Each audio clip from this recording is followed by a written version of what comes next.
एक बार की बात है, एक दिन सूर्य और हवा में अचानक विवाद होने लगा। दोनों इस बात पर बहस करने लगे कि उन दोनों में सबसे अधिक शक्तिशाली कौन है।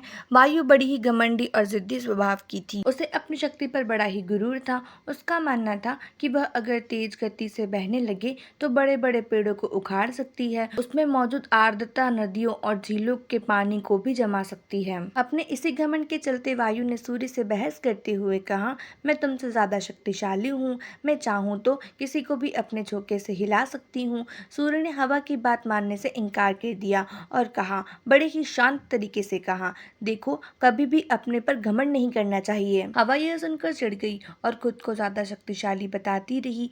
इस पर दोनों आपस में बहस कर ही रहे थे कि उन्हें तभी रास्ते में एक आदमी दिखाई दिया।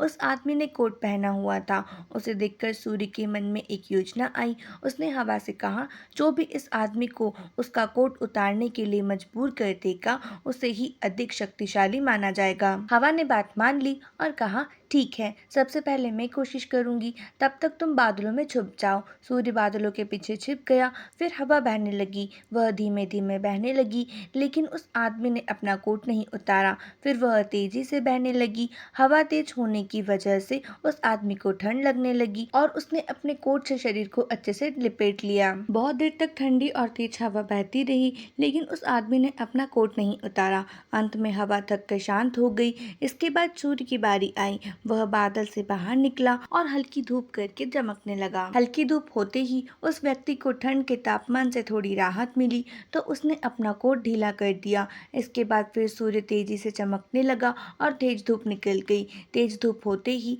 आदमी को गर्मी लगने लगी और उसने अपना कोट उतार दिया। जब हवा ने यह देखा तो वह खुद पर शर्मिंदा होने लगी और उसने सूर्य के सामने अपनी हार मान ली।